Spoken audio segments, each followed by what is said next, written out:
ಅವೊಕ್ಯಾಡೋ is a proven thing ಅಂತಂದರೆ ಅದೇನೋ it is a very high quality fruit. ಅದು fat content 30% ಹೋಗುತ್ತೆ. ನಮ್ಮ ಲೋಕಲ್ ಟ್ಯಾಬ್ಸ್ನಲ್ಲಿ ಇದರಲ್ಲಿ ನನಗೆ ತುಂಬ ಒಳಗಡೆ ಕಾಡ್ದಂತಹ ಒಂದು ಥಿಂಗ್ ಅಂತಂದರೆ Mexican variety and West Indian variety. Sir ಅಂದರೆ ರೈತರಿಗೆ ಮೆಕ್ಸಿಕನ್ ವೆರೈಟಿ ತುಂಬ ಪ್ರಮೋಷನ್ ಆಗ್ತದೆ. ಇಲ್ಲಿರೋವಂಥವೇ ನಿಮ್ಮ ಸುತ್ತಮುತ್ತ ಇದ್ದು ಇಲ್ಲೇ ಕೆಲವು ಸೆಲೆಕ್ಷನ್ಸ್ ಆಗ್ಬಿಟ್ಟು ವಂಡರ್ಫುಲ್ ಸೆಲೆಕ್ಷನ್ಸ್. ಅಂಥ ವೆರೈಟೀಸ್ನ ಬೆಳೆದ್ರೆ ಅವು ಚೆನ್ನಾಗಿ ಬರ್ತದೆ ಇಲ್ಲಿ. ಯಾವ ಬೆಳೆಗಳನ್ನು ನೀವು ಸಜೆಸ್ಟ್ ಮಾಡ್ತೀರಾ ಸರ್? ಒಂದು ಸುಸ್ಥಿರ ಕೃಷಿ ಬೆಳೆಗಳು ನೋಡಿ, ಬದುಗಳಲ್ಲಿ ಹಾಕ್ಕೊಳ್ಳುವಂಥ ಬೆಳೆಗಳು, ಈ ಕರಿಬೇವು ಅಂತ ಇರ್ತದೆ, ಅದನ್ನೆಲ್ಲ ಬದುಗಳು ಅಂತ ಹಾಕ್ಕೊಳ್ಬೋದು. ನುಗ್ಗೆ ಇವತ್ತಿನ ನುಗ್ಗೆ ಸೊಪ್ಪು, ನುಗ್ಗೆಕಾಯಿ ಎಷ್ಟು ಡಿಮಾಂಡ್ ಇದೆ. ಐ ಥಿಂಕ್ ಇಂಟರ್ ಕ್ರಾಪ್ ಅಂತ ಹಾಕೋಬೋದು. ಮುಂದೆ ಏನೋ ಒಂದು ಯಾವುದೋ ಒಂದು ಕಾರಣಕ್ಕಾದರೂ ಡಿಮಾಂಡ್ ಕಡಿಮೆ ಆಗ್ತಾ ಬಂತು, ಏನೋ ಒಂದು ಗೌರ್ಮೆಂಟ್ ಪಾಲಿಸಿಯಲ್ಲಿ ಚೇಂಜ್ ಆಯಿತು. ನೋಡಿ ಯಾವಾಗ ಡ್ರೌಟ್ ಉಂಟಾಗುತ್ತೆ, ಅಂತರ್ಜಲ ಹೋಗುತ್ತೋ, ಬೋರ್ವೆಲ್ ಡ್ರೈ ಆಗುತ್ತೆ, ಫಸ್ಟ್ ಒಣಗೋದಾಗುತ್ತೆ.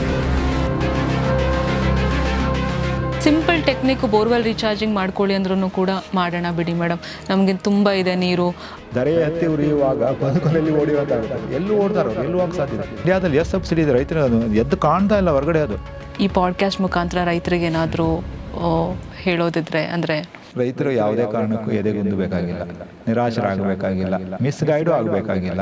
ಮಾರ್ಕೆಟಲ್ಲಿ ಸ್ವಲ್ಪ ಬದಲಾವಣೆ ಮಾಡಿಕೊಳ್ಳಿ, ಸೆಲ್ಫ್ ಮಾರ್ಕೆಟಿಂಗ್ ಸ್ವಲ್ಪ ಕೈ ಹಾಕಿ. ಸರ್ ಕೊನೆಯದಾಗಿ ಈ AI technology, AI in agriculture, ಅದ್ರ ಬಗ್ಗೆ ಸರ್ಕಾರ ಮಾಡಿದ ಕೊನೆಯ ಪ್ರಯತ್ನ ಅದು ರೈತರಿಗೆ ಒಳ್ಳೆಯದಾಗಲಿ. FAOದ ಆಚೆ ನಾನು I don't think there will be any other ಏನಂತಾರೆ ಒಂದು effort to be made in future.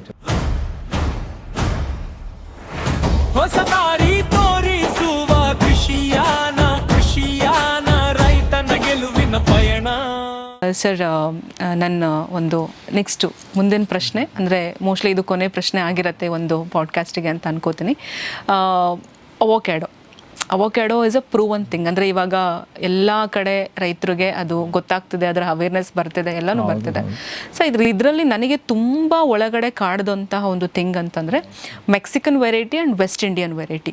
ನಾನು ಮೆಕ್ಸಿಕನ್ ವೆರೈಟಿ ನರ್ಸರಿನಲ್ಲಿ ಕೇಳಿದಾಗ $450 ಒಂದು ಗಿಡ ಇದೆ ಅಂತ ಹೇಳಿದ್ರು. ವೆಸ್ಟ್ ಇಂಡಿಯನ್ ವೆರೈಟಿ ಬಂದು $200, $180 ಸಿಗುತ್ತೆ ಅಂತ ಹೇಳ್ತಿದ್ದಾರೆ. ಸರ್ ಅಂದರೆ ರೈತರಿಗೆ ಮೆಕ್ಸಿಕನ್ ವೆರೈಟಿ ತುಂಬ ಪ್ರಮೋಷನ್ ಆಗ್ತದೆ, ಅವ್ರು ಯಾವ್ದು ಹಾಕಬೇಕು ಅಂತ ಕನ್ಫ್ಯೂಷನ್ನು. ಅಂದರೆ ನರ್ಸರಿಗಳ್ದು ಏನಿದೊಂದು ದೊಡ್ಡ ಸ್ಕ್ಯಾಮ್ ಮಾಡ್ತಿದ್ದಾರಾ ಇವರು, ಈ ಥರ ಪ್ರಮೋಷನ್ ಕೊಟ್ಟು ಮೆಕ್ಸಿಕನ್ ತೊಗೊಳ್ಳಿ, ಮೆಕ್ಸಿಕನ್ ಹಾಕಿ ತುಂಬ ಚೆನ್ನಾಗಿ ಬರುತ್ತೆ, ಹಾರ್ಡಿ ಇರುತ್ತೆ, ಆ ಥರ ಏನಾದರೂ ಆಗ್ತಿದೆಯಾ, ಅಥವಾ ಮೆಕ್ಸಿಕನ್ ಹಾಕೋದ್ರಿಂದ ಲಾಭದಾಯಕವಾಗಿದೆಯಾ ಅಂತ ಹೇಳಿ. ನೋಡಿ, ಇದು ಅವಕ್ಯಾಡೋ ಅಥವಾ ಬಟರ್ ಫ್ರೂಟ್, ಅದು ಎಲ್ಲಿ ಅದು ಇವಾಲ್ವ್ ಆಯಿತು ಅಂತ ನೀವು ನೋಡಿದಾಗ, ಗ್ಲೋಬಲ್ ಮ್ಯಾಪ್ ನೋಡಿದಾಗ ಅದು 3 ಭಾಗದಲ್ಲಿ ಇವಾಲ್ವ್ ಆಗಿದೆ. ಅಂದರೆ ಕಾಂಟಿಗ್ಯೂಸ್ ಏರಿಯಾಸ್. ಮೆಕ್ಸಿಕೋದಲ್ಲಿ, ಅದ್ರ ಕೆಳಗಡೆ ಇರುವ ಗ್ವಾಟೆಮಾಲಾದಲ್ಲಿ, ಅಥವಾ ಅದರ ಪಕ್ಕದಲ್ಲಿರುವಂಥ ವೆಸ್ಟ್ ಇಂಡೀಸ್ ಐಲ್ಯಾಂಡ್ನಲ್ಲಿ, ಈ 3 ಕಡೆಯೂ ಅದು ಇವಾಲ್ವ್ ಆಗಿದೆ. 3 ಭಾಗಿದೆ. ಆ ಭಾಗದಲ್ಲಿ ಒಂದೊಂದು ಕ್ಲೈಮೇಟ್ ಇದೆ ಅಲ್ಲೆಲ್ಲ. ಆ ಭಾಗದಲ್ಲಿ ಅಂದರೆ ಕೆಲವೊಂದು ತುಂಬ ಹೈಲ್ಯಾಂಡ್ನಲ್ಲಿ, ಕೋಲ್ಡ್ ಏರಿಯಾದಲ್ಲಿ, ಸ್ವಲ್ಪ ಸಬ್ ಟ್ರಾಪಿಕಲ್ ಏರಿಯಾದಲ್ಲಿ ಇವಾಲ್ವ್ ಆದಂಥ ಕೆಲವೊಂದು ವೆರೈಟಿ ಇದು. ಟ್ರಾಪಿಕಲ್ ಏರಿಯಾದಲ್ಲಿ ಇವಾಲ್ವ್ ಆದಂಥ ವೆರೈಟೀಸ್ 2 ಇದ್ದೇವೆ. ಸ್ವಲ್ಪ ಅಂದರೆ ಚಳಿಯನ್ನು ಜಾಸ್ತಿ ತಡ್ಕೊಂಡು ಕೂಲ್ ಏರಿಯಾಸಲ್ಲಿ ಬೆಳೆಯುವಂಥವು, ಇನ್ನೊಂದು ಸ್ವಲ್ಪ ಹಾಟ್ ಏರಿಯಾದಲ್ಲಿ ಚೆನ್ನಾಗಿ ಬೆಳೆಯುವಂಥವು ಇವೆ. ಅದರಲ್ಲಿ ಹೇಳ್ತೀನಿ, ನೀವು ಹೇಳಿದಂಗೆ ಮೆಕ್ಸಿಕನ್ ಅಂದರೆ ನಾರ್ಮಲಿ ಹ್ಯಾಸ್ ಅಂತ ಒಂದು ವೆರೈಟಿ ನಮಗೆ ಜಾಸ್ತಿ ಕಾಣುತ್ತೆ. ಹ್ಯಾಸ್ ಅಂತ ವೆರೈಟಿ ಇದೆ, ಹ್ಯಾಸ್ ಅಥವಾ ಹ್ಯಾಶ್ ಅಂತ ಹೇಳ್ತಾರೆ, ಹ್ಯಾಶ್ ವೆರೈಟಿ ಇದೆ. ಆ ಹ್ಯಾಶ್ ವೆರೈಟಿ ಏನು ಗೊತ್ತಾ, it is basically A sub tropical variety. ಅದು ತೀರಾ ಟೆಂಪ್ರೇಚರ್ ಕಡಿಮೆ ಆದರೂ ಸಹ ತಡ್ಕೊಳ್ಳುತ್ತೆ. ಅದು ಸ್ನೋಫಾಲ್ ಅಲ್ಲ, ಇವನ್ 2 ಡಿಗ್ರಿ 3 ಡಿಗ್ರಿ 5 ಡಿಗ್ರಿ ಹೋದರೂ ಅದು ತಡ್ಕೊಳ್ಳುತ್ತೆ ಆ ಟೆಂಪ್ರೇಚರ್. ಮತ್ತು ಸ್ವಲ್ಪ ಚಳಿ ಜಾಸ್ತಿ ಇರುವಂಥ ಪ್ರದೇಶ, ಸಮುದ್ರ ಮಟ್ಟದಿಂದ ಎತ್ತರವಾಗಿರೋ ಪ್ರದೇಶ, ಅಲ್ಲಿ ತುಂಬ ಚೆನ್ನಾಗಿ ಬರ್ತದೆ. ಬೆಂಗಳೂರು 1000 ಮೀಟ್ರ್ ಎತ್ತರದಲ್ಲಿದೆ, 900 ಅಥವಾ 1000 ಮೀಟ್ರದಲ್ಲಿ ಇದೆ. ಅದರಿಂದ 3100 ಅಡಿವರೆಗೂ ಇದೆ ಇಲ್ಲಿ ಬೆಂಗಳೂರು ಸುತ್ತಮುಟ್ಟೆಲ್ಲ.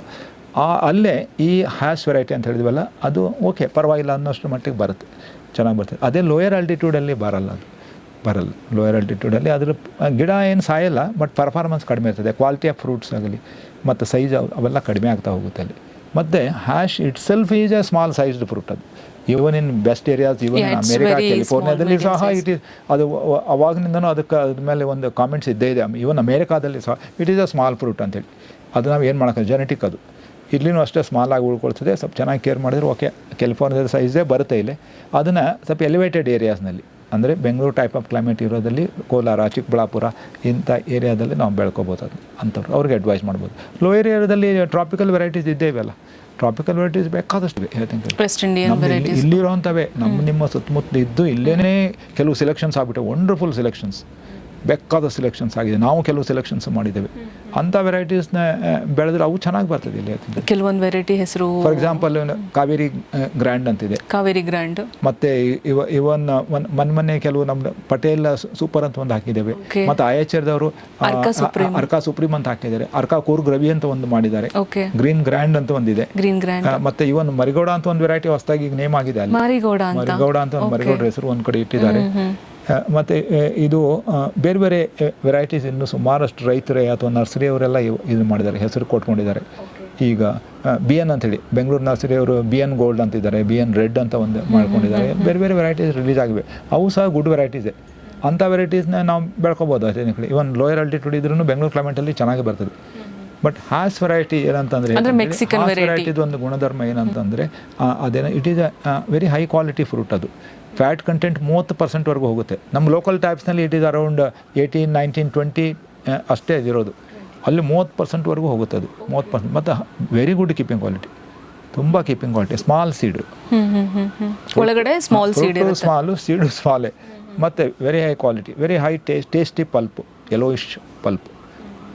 30% ಇದು ಯೂಸ್ ಆಗುತ್ತೆ. 30% ಫ್ಯಾಟ್ ಇರ್ತದೆ ಅಲ್ಲಿ. ಆಲ್ ಫ್ರೆಂಡ್ಲಿ ಫ್ಯಾಟೇ ನೋಡಿ, ಫ್ರೆಂಡ್ಲಿ ಫ್ಯಾಟ್. ಅದರಲ್ಲಿ ಯಾವ ಹಾರ್ಮ್ಫುಲ್ ಏನಂತಾರೆ ಕೊಲೆಸ್ಟ್ರಾಲ್ ಉಂಟು ಮಾಡುವಂಥ ಫ್ಯಾಟ್ ಯಾವುದೂ ಇರಲ್ಲ ಅದರಲ್ಲಿ. Butter fruit is known for that. ಇದು 100% ಫ್ರೆಂಡ್ಲಿ ಫ್ಯಾಟೇ ಬಟರ್ ಫ್ರೂಟಲ್ಲಿರೋದು. ಅದರಿಂದ ಹೈಯರ್ ಆಲ್ಟಿಟ್ಯೂಡ್ ಇದ್ದಾಗ ಹ್ಯಾಶ್ ವೆರೈಟಿ ಹಾಕೊಳ್ಳಿ. ಮತ್ತು ನೀವು ಹೇಳ್ದಂಗೆ ರೇಟು ಎಲ್ಲರೂ 500-600 ರೂಪಾಯಿಗೆ ಮಾರ್ತಾಯಿಲ್ಲ ಅಲ್ಲಿ. ಇವನ್ ಹ್ಯಾಶ್ ವೆರೈಟಿನೂ ಒಂದು 200ಕ್ಕೂ ಸಿಗುತ್ತೆ ಈಗ. ಯಾಕಂದರೆ ಎಲ್ಲರೂ ಮಾಡೋಕ್ಕೆ ಶುರು ಮಾಡಿದ್ದಾರೆ. ಅದು ಎಲ್ಲ ನರ್ಸರಿಯಲ್ಲಿ ಇದೆ. ಅದು ಕಾಂಪಿಟೇಷನ್ ಸ್ಟಾರ್ಟ್ ಆಗಿಬಿಟ್ಟಿದೆ ಅಷ್ಟೇ. ಮೊದಲಕ್ಕೆ ನೀವು ಪ್ರಾರಂಭದಲ್ಲಿ 500, 600, 800 ಮಾರ್ಕೊಂಡಿದ್ದಾರೆ. ಬಟ್ ಈಗ ಇದೇ ರೀತಿ ರೇಟ್ ಇನ್ನು ಒಂದು ನೆಕ್ಸ್ಟ್ ಇಯರ್ ಮಾರೋಕ್ಕೆ ಆಗಲ್ಲ ಅವರು. They have to bring down the rates. All ನರ್ಸರಿಯವರು 200 ರೂಪಾಯಿಗೆ ಅದು ಈಗ 250-300 ಸಿಗುತ್ತೆ. ಎಲ್ಲ ಕಡೆ ಅನೇಕ ಕಡೆ ಸಿಗುತ್ತೆ ನೋಡಿ. ಎಷ್ಟು ದಿನ ಅಂತ ಹೈ ರೇಟಲ್ಲಿ ಮಾರ್ತಾರೆ. ಪ್ರಾರಂಭದಲ್ಲಿ ಮಾರಿದ್ದಾರೆ, ಇಲ್ಲ ಅಂತಿಲ್ಲ. ಬಟ್ ಮುಂದೆ ಆ ರೇಟಲ್ಲಿ ಮಾರೋಕ್ಕಾಗಲ್ಲ. ನಾವು ಹೋದ್ರೆ ನೋಡಿ ಸುಮ್ಮನೆ ಒಂದಾಟು ಕೇಳಿದ್ರಂಗೆ ಆಯ್ತಾರೆ. ನಿಜವಾಗ್ಲೂ ಸೀರಿಯಸ್ ಆಗಿ ಕೂತ್ಕೊಂಡಲ್ಲಿ ಡಿಸ್ಕಷನ್ಗೆ ಬಂದಾಗ ಕಡಿಮೆ ಮಾಡ್ತಾರೆ. ಅವ್ರು ಹೇಳಬೇಕು, ನಾವು ತಿಳಿಸಿ ಹೇಳಿದಾಗ ಅವ್ರಿಗೆ ಗೊತ್ತಾಗುತ್ತೆ. ಅವ್ರಿಗೂ ಮಾರಾಟ ಇಲ್ಲಾಂದ್ರೆ ಯಾರು ಕೊಂಡ್ಕೊಳ್ತಾರೆ ಆ ರೇಟಲ್ಲಿ. ಮತ್ತು ಎಲ್ಲರೂ ಅದನ್ನು ಹಾಸ್ ವೆರೈಟಿ, ಹೊಸದುರ್ಗದವನು ಬರ್ತಾನೆ, ಚಿತ್ರದುರ್ಗದವನು, ದಾವಣಗೆರೆ, ನಾನು ಹಾಸ್ ಬೆಳೆಯೋಕೆ ಆಗಲ್ಲ. ಅವಾಗ ನಾವು ಹೇಳಬೇಕು grow other varieties which come up very nicely. ಇದನ್ನೆಲ್ಲ ನಾವು ಅವ್ರಿಗೆ ಗೈಡ್ ಮಾಡಬೇಕಾಗಿದೆ. ಇವನ್ ಎಂತೆಂಥ ವೆರೈಟೀಸ್ ನೋಡಿ. ಇವನ್ ಚಾಮರಾಜನಗರದಲ್ಲಿರುವ ನರ್ಸರಿಮನ್ನು ಅನೇಕ ವೆರೈಟೀಸ್ ರಿಲೀಸ್ ಮಾಡಿದ್ದಾರೆ. ಕೊಡಗಿನವ್ರು ರಿಲೀಸ್ ಮಾಡ್ಕೊಂಡಿದ್ದಾರೆ, ಬೆಂಗಳೂರದವ್ರು ರಿಲೀಸ್ ಮಾಡಿದ್ದಾರೆ, ಬೇರೆ ಬೇರೆ ಭಾಗದವರೆಲ್ಲ ವೆರೈಟೀಸ್ ರಿಲೀಸ್ ಮಾಡಿಬಿಟ್ಟಿದ್ದಾರೆ. ಗೊತ್ತಾ, ರೈತರನ್ನೇ ರಿಲೀಸ್ ಮಾಡಿದ್ದಾರೆ. ಅವಕಾಡೋಗೆ ಮಾರ್ಕೆಟಿಂಗ್ ಇಲ್ಲಿವರೆಗೂ ನೋಡಿ. ಈಗ ಸಾಕಷ್ಟು 2010 ಆದಮೇಲೆ ಅದು ಸ್ವಲ್ಪ ಕಮರ್ಷಿಯಲಿ ಬಂತು. 2015 ಆದಮೇಲೆ ಅಲ್ಲಲ್ಲಿ ಪ್ಲಾಂಟೇಶನ್ಸ್ ಕಂಡುವು ಎಕರೆಗಂಟ್ಲೆ, ಅಲ್ಲೊಂದು ಇಲ್ಲೊಂದು. ಕಡಿಮೆ ಇತ್ತು. ಬಟ್ ಕೋವಿಡ್ ಆದಮೇಲೆ 2022 ಆದಮೇಲೆ ಲಾರ್ಜ್ ಸ್ಕೇಲಲ್ಲಿ ಅನೇಕ ಜನರು ಪ್ಲಾಂಟೇಶನ್ಸ್ ಬಂದುಬಿಟ್ಟಿವಿ. ಎಕರೆಗಂಟ್ಲೆ ಇದೆ ಅದು. ಅಷ್ಟೇ ಬಲ್ಕ್ ಪ್ರೊಡ್ಯೂಸ್ ಮಾರ್ಕೆಟಿಗೆ ಬರ್ತದೆ. ಇನ್ನೂ ಬೆಲೆ ಬಿದ್ದಿಲ್ಲ. ಅದೇ ತಿಂಗಳು ಕನ್ಸಂಪ್ಷನ್ ಆಗ್ತಾನೆ ಇದೆ, ಚೆನ್ನಾಗೇ ಇದೆ ತಿಂಗಳು. ಓಕೆ. ಅದರಿಂದ ಮತ್ತು ಇನ್ನೊಂದು ಎಲ್ಲಕ್ಕಿಂತ ಮುಖ್ಯವಾಗಿ it is A very nutritious food. ಅದು ನ್ಯೂಟ್ರಿಷಿಯಸ್ ಫುಡ್ ಐಟಮ್ ಅದು ನೋಡಿ. ಬೇರೆದ್ರಂಗೆ ಅಡಿಕೆ ಹಂಗೆ ಅಡಿಕೆ ಹಂಗೆ ಜಗದ್ಬಿಟ್ಟು ಉಗುಳೋದಲ್ಲ ಅದು. ಹೇಳ್ತೀನಿ, it is a food, nutritious food ಇದು ನೋಡಿ. ಅದರಿಂದ ಇಂಥ ಫ್ರೂಟ್ಸ್ಗಳಿಗೆ ಡಿಮಾಂಡ್ ಇರ್ತದೆ ನೋಡಿ. ನಿಜವಾಗ ಎನಿ ಫುಡ್ ಐಟಮ್ಸ್ಗೂ ಡಿಮಾಂಡ್ ಇರ್ತದೆ ಹೇಳ್ತೀನಿ. Whether it is butter fruit or whether it is maize, ಎಲ್ಲದಕ್ಕೂ ಆ ಫುಡ್ ಐಟಮ್ಸ್ಗೆ ಇದ್ದೇ ಇರ್ತದೆ. ಯಾವುದು ಡಿಮಾಂಡ್ ಇದೆ ಅಂತ ಖಂಡಿತ ಫುಡ್ ಐಟಮ್ಸ್ಗೆ ಇದ್ದೇ ಇರ್ತದೆ ಯಾವಾಗಲೂ ಡಿಮಾಂಡ್. ಹಣ್ಣಾಗಿರ್ಬೋದು, ತರಕಾರಿ ಆಗಿರ್ಬೋದು, ಒಂದು ಧಾನ್ಯಗಳಾಗಿರ್ಬೋದು, ಎಣ್ಣೆಕಾಳಾಗಿರ್ಬೋದು, ಮತ್ತೊಂದಾಗಿರ್ಬೋದು, ಎಲ್ಲಕ್ಕೂ ಡಿಮಾಂಡ್ ಇರ್ತದೆ. ಬಟ್ ನಾನ್ ಫುಡ್ ಐಟಮ್ಸ್ಗೆ ಕೆಲವು ಸರಿ ಡಿಮಾಂಡ್ ಕಡಿಮೆ ಆಗಿಬಿಡ್ತದೆ. ಎಕ್ಸಾಂಪಲ್ ಫಾರ್ ಎಕ್ಸಾಂಪಲ್ ಅಡಿಕೆಗೆ ಅಂದ್ಕೊಳ್ಳಿ, ಮುಂದೆ ಈಗೇನೋ ಚೆನ್ನಾಗಿದೆ, ಮುಂದೆ ಏನೋ ಒಂದು ಯಾವುದೋ ಒಂದು ಕಾರಣಕ್ಕಾದರೂ ಡಿಮಾಂಡ್ ಕಡಿಮೆ ಆಗ್ತಾ ಬಂತು. ಏನೋ ಒಂದು ಗೌರ್ಮೆಂಟ್ ಪಾಲಿಸಿಯಲ್ಲಿ ಚೇಂಜ್ ಆಯಿತು. ಏನೋ ಒಂದು ಆರ್ಡರ್ ಮಾಡಿದ್ರೆ ಇಂಥದ್ದು ಒಂದು ಪದಾರ್ಥಗಳನ್ನ ನಾವು ಬ್ಯಾನ್ ಮಾಡಿ. ಹಿತ್ತಲ್ಮನಿ ಸರ್ ಇಷ್ಟು ವರ್ಷ ಹೇಳಿರೋ ಮಾತಲ್ಲಿ ಯಾವುದೂ ಸುಳ್ಳಾಗಿಲ್ಲ. ಇದು ಪ್ರಾಬಲಿ ಸುಳ್ಳಾಗೋದಿಲ್ಲ. ಅದಕ್ಕೆ ನೋಡಿ, ನಾವು ಈಗ ಭಾಳ ಜನಕ್ಕೆ ನಾವು ಕೆಲವೊಂದು ಈಗ power point presentations, awareness programmes, training ಮಾಡ್ತಾ ಇರ್ತೀವಿ. ಯಾವ್ದು ಬಗ್ಗೆ ಅಡಿಕೆಗೆ ಪರ್ಯಾಯ ಬೆಳೆಗಳನ್ನ ನಾವು ಅನೇಕ ಪರ್ಯಾಯ ಬೆಳೆಗಳನ್ನು ಸೂಚಿಸಿದ್ದೀವಿ. ಅದು ಮಲೆನಾಡಾಗಿರ್ಬೋದು, ಬಯಲುಸೀಮೆ ಆಗಿರ್ಬೋದು. ಸರ್ ಇವಾಗ ಬಯಲುಸೀಮೆನಲ್ಲಿ ತುಂಬಾ ಬಯಲುಸೀಮೆ ಇವತ್ತಿಗೆ ಹೇಳ್ತೀನಿ ಕಡೆ ನಿಜವಾಗ್ಲೂ ಅಲ್ಲಲ್ಲೇ ತಿಳುವಳಿಕಸ್ತರು ಇರೋ ರೈತರು ಕೆಲವೊಂದು ಪರ್ಯಾಯ ಬೆಳೆಗಳನ್ನ ಬೆಳೆಯೋಕೆ ಶುರು ಮಾಡಿಬಿಟ್ಟಿದ್ದಾರೆ ಆಲ್ರೆಡಿ. ಎಷ್ಟು ಲಾಭ ಬರ್ತಾ ಇದೆ, ಎಷ್ಟು ಚೆನ್ನಾಗಿದೆ, ಎಷ್ಟು ಸಂತೋಷವಾಗಿದ್ದಾರೆ, ಆತಂಕ ಇಲ್ಲ ಈಗ ಅವ್ರಿಗೆ. ಅಡಿಕೆಗೆ ಅಷ್ಟೇ ಜನ ರೈತರಿಗೆ ಒಳ್ಳೆ ರೇಟ್ ಇದೆ, ಇರಲಿ, ಅದು ನಾನು ಅದಕ್ಕೆ ತಪ್ಪಂತ ಹೇಳಾರೆ.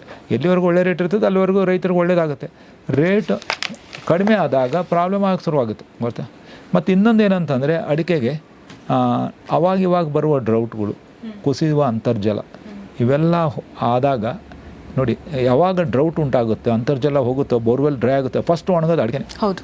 ನೋಡಿ, ತೆಂಗು ಹಲವಾರು ವರ್ಷ ಇನ್ನೂ ಇರುತ್ತೆ, ಅದೇನಾಗಲ್ಲ, ತೆಂಗು ಉಳ್ಕೊಳ್ತದೆ ಹಾರ್ಡಿ. ನೀರು ಕೊಟ್ಟಿಲ್ಲ ಸ್ವಲ್ಪ ಅದು ಇರುತ್ತೆ, ಬಾಧೆ ಆಗುತ್ತೆ. ಬಟ್ ಇದು ಅಡಿಕೆ ಸತ್ತಂಗೆ ಸಾಯಿಲ್ಲ, ಅದು ಅಡಿಕೆ ಒಣಗೋಗ್ಬಿಡ್ತದೆ. ಎಷ್ಟೋ ಕಡೆ ನಾನು ಇವತ್ತಿಗೂ ನೋಡಿ, ಹೋದ ವರ್ಷ ಈ ವರ್ಷ ಅನೇಕ ಕಡೆ ಅಡಿಕೆ ತೋಟಗಳು ಒಣಗಿಬಿಟ್ಟಿವೆ, ನೀರೇ ಇಲ್ಲ, ಅಲ್ಲಿ ಬೋರ್ವೆಲ್ ಫೇಲ್ ಆಗಿಬಿಟ್ಟಿದೆ. ಬೋರ್ವೆಲ್ ರೀಚಾರ್ಜಿಂಗ್ ಯಾರು ಮಾಡ್ಕೊಳ್ಳಲ್ಲ. ಸುಮಾರು ಕಡೆ ನೋಡಿ, ಮೊನ್ನೆ ನಾನು ಈ ಕಡೆ ಇಲ್ಲೆಲ್ಲ ಹೋಗಿದ್ದೆ, ನಿಯರ್ ಬೈ ಈ ಕಡೆ ಅಲ್ಲೆಲ್ಲ. ಅಂದರೆ ಇವಾಗ ಹೆಂಗೆ ಆಗೋಗ್ಬಿಟ್ಟಿದೆ ಅಂತಂದರೆ ಸರ್, ಗೊತ್ತಿಲ್ಲ ಯಾಕೆ ಈ ಥರ ಪರಿಸ್ಥಿತಿಗಳು ಬರ್ತಿದೆ ಅಂತ ಹೇಳಿ. ಸಿಂಪಲ್ ಟೆಕ್ನಿಕ್ ಬೋರ್ವೆಲ್ ರೀಚಾರ್ಜಿಂಗ್ ಮಾಡ್ಕೊಳ್ಳಿ ಅಂದ್ರೂ ಕೂಡ ಮಾಡೋಣ ಬಿಡಿ ಮೇಡಮ್, ನಮಗೆ ತುಂಬ ಇದೆ ನೀರು, ಕೆನಲ್ ವಾಟರ್ ಇದೆ, ಇದಿದೆ ಅಂತ ಹೇಳ್ತಾರೆ. ಬಟ್ ಮೋಸ್ಟ್ಲಿ ಇನ್ನೊಂದು ಫ್ಯೂಚರ್ ದಿನಗಳಲ್ಲಿ ಅವೇರ್ನೆಸ್ ಬರುತ್ತೆ, ಅದ್ರ ಬಗ್ಗೆ ಗಮನ ಹರಿಸ್ತಾರೆ ಅಂತ ಅನಿಸುತ್ತೆ ಸರ್. ಈಗ ನಮ್ಮ ಕರ್ನಾಟಕ ರಾಜ್ಯದ ರೈತರಿಗೆ ಒಂದು ಸುಸ್ಥಿರ ಕೃಷಿಯಲ್ಲಿ ಇರಬೇಕು ಅಂತಂದರೆ, ಒಂದು ಸುಸ್ಥಿರತೆ ಇರಬೇಕು ಅಂತಂದರೆ, ಈ ಉತ್ತರ ಕರ್ನಾಟಕದೇ ಡಿಫ್ರೆಂಟ್ ಝೋನ್ ಬರುತ್ತೆ, ದಕ್ಷಿಣದ ಭಾಗದ್ದು ಬರುತ್ತೆ, ಮತ್ತು ಟ್ರಾನ್ಸಿಷನ್ ಝೋನ್ ಅಂತ ನೀವೇನು ಹೇಳಿದ್ರೆ ಅದು ಕೂಡ ಬೇರೆ ಬರುತ್ತೆ. ಈಗ ಒಂದು ನೀವು ಮಾಡೆಲ್ ಅಂತ ಕೊಡೋದಾದರೆ, ಈಗ ಬೆಳೆಗಳು, ಈಗ ಯಾರೋ ಒಬ್ಬ ರೈತ ನಾನು 1 ಎಕರೆ ಮಾಡಬೇಕು ಅಂತ ಅಂದ್ಕೊಂಡಿದ್ದೀನಿ, ಆ ಥರ ಇದ್ದರೆ ಯಾವ ಬೆಳೆಗಳನ್ನು ನೀವು ಸಜೆಸ್ಟ್ ಮಾಡ್ತೀರಾ ಸರ್, ಒಂದು ಸುಸ್ಥಿರ ಕೃಷಿ? It's good. ಅದಕ್ಕೆ ಮತ್ತೆ ಅಗೇನ್ ನೋಡಿ, ಬೇರೆ ಬೇರೆ ಹವಾಮಾನ ವಲಯಗಳಲ್ಲಿ, ಬೇರೆ ಬೇರೆ ಭೂಮಿಗಳಲ್ಲಿ ಅದನ್ನು ಆ ಬೆಳೆಗಳು ಚೇಂಜ್ ಆಗ್ತವೆ.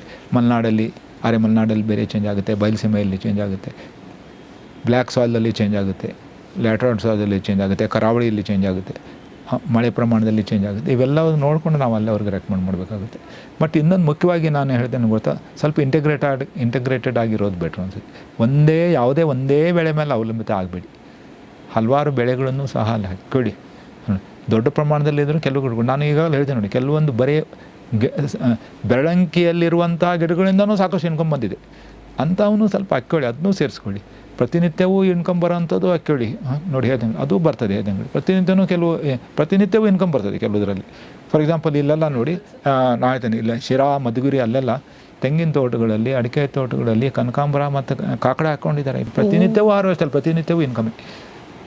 ಇಂಟರ್ಕ್ರಾಪ್ ಅದೆಲ್ಲ ಶೇಡ್, ಹೌದು, ಅಲ್ಲೇ ಆಗ್ತದೆ, ಅದು ಮಾಡ್ಕೊಳ್ಳಿ. ಇನ್ನೊಂದು ತೆಂಗು ಇರ್ತದೆ, ನಡೆಯುವ ಸ್ವಲ್ಪ ಇರಿಗೇಷನ್ಸ್ ಇದ್ದರೆ ಬೇರೆ ಬೆಳಿಬೋದು. ಇಡೀ ಎಂಟೈರ್ ಚನ್ನಪಟ್ಟಣದಲ್ಲಿ, ಬೇರೆ ಚನ್ನಪಟ್ಟಣದ ಎಲ್ಲ ಕಡೆ ನೀರು ಚೆನ್ನಾಗಿದೆ, ಅಲ್ಲೆಲ್ಲ ಎಲ್ಲ ಕಡೆ baby corn is an intercrop. Baby corn ನನ್ನ ಇಡೀ ಹೋಲ್ ಎಂಟೈರ್ ಇಂಡಿಯಾದಲ್ಲಿ ಜಾಸ್ತಿ ಬೇಬಿ ಕಾರ್ನ್ ಬೆಳೆಯೋದು ಚನ್ನಪಟ್ಟಣ ತಾಲೂಕು. ಅಲ್ಲಿ ಎಷ್ಟು ಜನ ಅದಕ್ಕೆ ಕಾಂಟ್ರಾಕ್ಟ್ ಕಲ್ಟಿವೇಷನ್ ಇದೆ, ಎಷ್ಟು ಜನ ತೊಗೊಂಡು ಹೋಗ್ತಾರೆ, ಅದು ಕಂಪ್ನಿಯವರೆಲ್ಲ ಬಂದುಬಿಟ್ಟು. ಅದು it is intercrop in coconut. ಹೊರಗಡೆ ಎಲ್ಲಿ ಬೆಳೆಯಿಲ್ಲ ಅದನ್ನು, ಕೋಕೋನಟ್ನಲ್ಲೇ ಇಂಟರ್ಕ್ರಾಪ್ ಅದು ಗೊತ್ತಾ. ಅಲ್ಲಿ 2 ಆಗುತ್ತೆ, ಬೇಬಿ ಕಾರ್ನು ಬರ್ತವೆ, ಚಿಕ್ಕ ಇದ್ದಾಗ ಅದನ್ನು ಕೀಳಬೇಕು, ಎಳೆದಿದ್ದಾಗ ಇಷ್ಟಿಷ್ಟೇ. ಮತ್ತು ಅದ್ರ ಇದು ಸೊಪ್ಪು ಬರ್ತದೆ, ಪೌಡ್ರ್, ಗ್ರೀನ್ ಪೌಡ್ರ್ ಅದು. ಯಾಕಂದರೆ 50-60 ಬಂದಾಗ ಇನ್ನೂ ಹಸಿರಾಗಿರ್ತದೆ ಅದು ಇಮ್ಮಿಡಿಯೇಟ್ಲಿ ಮತ್ತು ಮೇವು ಹೋಗುತ್ತೆ. ಅದು ಸುತ್ತಮುತ್ತಲಿರೆಲ್ಲ ಹೈನುಗಾರಿಕೆ ಅಲ್ಲಿ ಡೆವಲಪ್ ಆಗಿಬಿಟ್ಟಿದೆ. ಮತ್ತು ಆ ಬೇಬಿ ಕಾರ್ನ್ ದಂಟು ತೊಗೊಂಡ್ಬಿಟ್ಟು ಮತ್ತು ಇಲ್ಲಿ ಬೇಬಿ ಕಾರ್ನ್ ರೆಡಿಯಾಗಿದೆ. It is an intercrop. ಮತ್ತು ಬೇಬಿ ಕಾರ್ನ್ ಮಾಡೋದ್ರಿಂದ ತೆಂಗಿನ ಇಳುವರಿನೂ ಚೆನ್ನಾಗಾಗ್ಬಿಟ್ಟಿದೆ. ಇದಕ್ಕೆ ಹಾಕೋ ಗೊಬ್ಬರ, ನೀರು ಗೀರು ಎಲ್ಲ ಅದಕ್ಕೂ ಅದೆಲ್ಲ ಹಿಂಗೆ. ಅದರಿಂದ ಇಂಥದ್ದು ಒಂದು ಮಾಡಿದಾಗ ಒಂದು ಬೆಳೆ ಇರಲ್ಲ ಅಲ್ಲಿ. ಬೇಬಿ ಕಾರ್ನ್ ಇರ್ತದೆ, ಮತ್ತೊಂದು ಬೇಬಿ ಕಾರ್ನ್ ಮುಗಿದ್ಮೇಲೆ ಮತ್ತೊಂದು ಬೆಳೆದು ತರಕಾರಿ ಕೆಲವು ಕಡೆ ಬೆಳ್ಕೊಳ್ತಾರೆ. ಕೋಲಾರದಲ್ಲಿ ನೋಡಿ, ಮಾವಿನಲ್ಲಿ ಸಹ ಇಂಟರ್ಕ್ರಾಪ್ನಲ್ಲಿ ಅನೇಕ ತರಕಾರಿಗಳನ್ನ ಬೆಳ್ಕೊತಾರೆ, ಎಲ್ಲೆಲ್ಲಿ ನೀರಿದೆ ಅಲ್ಲಿ. ಮತ್ತು ಅನೇಕ ನೋಡಿ, ಈ ತೆಂಗು ಆಧಾರಿತ ಪ್ರದೇಶಗಳಲ್ಲಿ ಅನೇಕ ಉಪ ಬೆಳೆಗಳಿವೆ ನೋಡಿ. ಅದರಲ್ಲಿ ಅರಿಶಿಣ ಇದೆ, ಶುಂಠಿ ಇದೆ, ದೆನ್ನ ಬಾಳೆ ಇದೆ ನೋಡಿ, ಬೇಕಾಷ್ಟು ಬೆಳೆಗಳನ್ನ ಹಾಕ್ಕೊಂಡಿದ್ದಾರೆ ಅಲ್ಲೆಲ್ಲ. ಇದು ಜಾಕಾಯಿ ಇದೆ ನೋಡಿ, ಕೋಕೋ ಇದೆ, ಪೆಪ್ಪರ್ ಇದೆ, ಬೇಕಾದ್ರೆ ಹಾಕೊಂಡಿದ್ದಾರೆ. ಅದರಿಂದ ಇಂತಹ ಒಂದು ಕೋಕೋ, ಪೆಪ್ಪರ್, ಜಾಯಿಕಾಯಿ ಎಲ್ಲ ಯಾವ ಭಾಗಕ್ಕೆ ಜಾಸ್ತಿ ಸೂಟ್ ಆಗುತ್ತೆ ಸರ್? ಅಂದರೆ ಈಗ ಏನು ಗೊತ್ತಾ, ಇವೆಲ್ಲವೂ ಸಹ ಸ್ವಲ್ಪ ನೆರಳು ಬೇಕಾಗುತ್ತೆ, ಸೆಮಿ ಶೇಡ್ ಬೇಕಾಗುತ್ತೆ. ಅವೆಲ್ಲವೂ ತೆಂಗು ಆಧಾರಿತ ಕೃಷಿಯಲ್ಲಿ ತುಂಬ ಚೆನ್ನಾಗಿ. ತೆಂಗು ಎಲ್ಲೆಲ್ಲಿ ಬೆಳೀತಾರೆ, ತೆಂಗು ಪ್ರದೇಶಗಳಲ್ಲಿ ಇವೆಲ್ಲ ಪ್ರದೇಶಗಳಲ್ಲಿ ಇದನ್ನ ಆರಾಮಾಗಿ ತೆಂಗಿನಿಂದನೇ ನಾವು ಅವಲಂಬಿತ ಆಗಬಾರ್ದು, ಇವನ್ನೆಲ್ಲ ಸೇರಿಸ್ಕೊಡ್ಬೇಕು. ಇಂಟಿಗ್ರೇಟ್ ಅಂದರೆ ಸಮಗ್ರ ಕೃಷಿ ಮಾಡಿ ಅಂತ ಹೇಳಿ. ಜೊತೆಗೆ ನೀವು ಇವತ್ತಿಗೆ ಹಸುಗೆಲ್ಲರೂ ಕಟ್ರಿ ಅಂತ ಹೇಳ್ತೇವೆ, ಅಷ್ಟು ಸುಲಭನೂ ಇಲ್ಲ. ಹಸುದ ಕೆಲಸ, ಹಸುನ ಮಾಡೋದು, ಅವ್ನು ತಂದು ಅದಕ್ಕೆ ಅವೆಲ್ಲ ಸ್ವಲ್ಪ ಕಷ್ಟ ಆಗುತ್ತೆ. ಅದು ಹಸು ಇಲ್ಲ ಅಂದರೂ ಸಹ ಅಲ್ಲಿ ಆರ್ಗ್ಯಾನಿಕ್ ಮ್ಯಾಟ್ರ್ ಇರ್ತದೆ, ಅದನ್ನ ನಾವು ರೀಸೈಕಲ್ ಮಾಡ್ಕೊಳ್ಳೋದು. ಹಸು ನಾರ್ಮಲಿ ಎದಕ್ಕೆ ಬೇಕಂದರೆ ಸಗಣಿಗೆ ಬೇಕಂದ್ರೆ, ಸಗಣಿ ಅಂದರೆ ಆರ್ಗ್ಯಾನಿಕ್ ಮ್ಯಾಟ್ರು, ಗೊಬ್ಬರ, ಅದನ್ನು ಬೇರೆ ರೀತಿಯಿಂದ ಎಲ್ಲಿಂದನೂ ಮಾಡ್ಕೋಬೋದು. ಹಸು ಕಟ್ಟೋಕ್ಕೆ ಚಾನ್ಸ್ ಇದ್ದವ್ರಿಗೆ, ಅವ್ರಿಗೆ ಕೆಪಾಸಿಟಿ ಇದ್ದರೂ ಆ ಹಸು ಕಟ್ಟಲಿ, ಬೇಡ ಅಂತಿಲ್ಲ. ಕಟ್ಟಲಿಲ್ದವರು ಸಹ ನಾವು ಕಟ್ಟಿಲ್ಲ ಅಂತ ಅಂದ್ಕೊಂಡು ಅವರು ಹೆದರ್ಕೊಳ್ಬಾರ್ದು. ಅಲ್ಲಿರೋ ಆರ್ಗ್ಯಾನಿಕ್ ಮ್ಯಾಟರ್ನ ರೀಸೈಕಲ್ ಮಾಡ್ಕೊಡಿ. ಹೌದು, ಅದು ಬೇಕಾಗಿದೆ. ನಮಗೂ ಹಸುವಿಗೂ ಮತ್ತು ಆ ಭೂಮಿಗೂ ಸಂಬಂಧ ಏನಂತಂದರೆ, ಮನುಷ್ಯರಿಗೆ ಹಸುವಿಗೆ ಸಂಬಂಧ ಏನಂದ್ರೆ ಹಾಲು ಕೊಡುತ್ತೆ, ಅದು ಇನ್ಕಮ್ ಕೊಡುತ್ತೆ. ಭೂಮಿಗೆ ಅದಕ್ಕೆ ಸಂಬಂಧ ಏನಂದರೆ ಸಗಣಿ ಹಾಕಿಬಿಟ್ಟು ಗೊಬ್ಬರ ಆಗುತ್ತೆ ಅಂತೇಳಿ, ಆ ಗೊಬ್ಬರನ ಎಲೆಗಳಿಂದನೇ ಮಾಡ್ಕೊಳ್ಳಿ ನೀವು. ಅದು ಆರ್ಗ್ಯಾನಿಕ್ ಡೆಪ್ರೀಸ್ ಮಾಡ್ಕೊಳ್ಳಿ.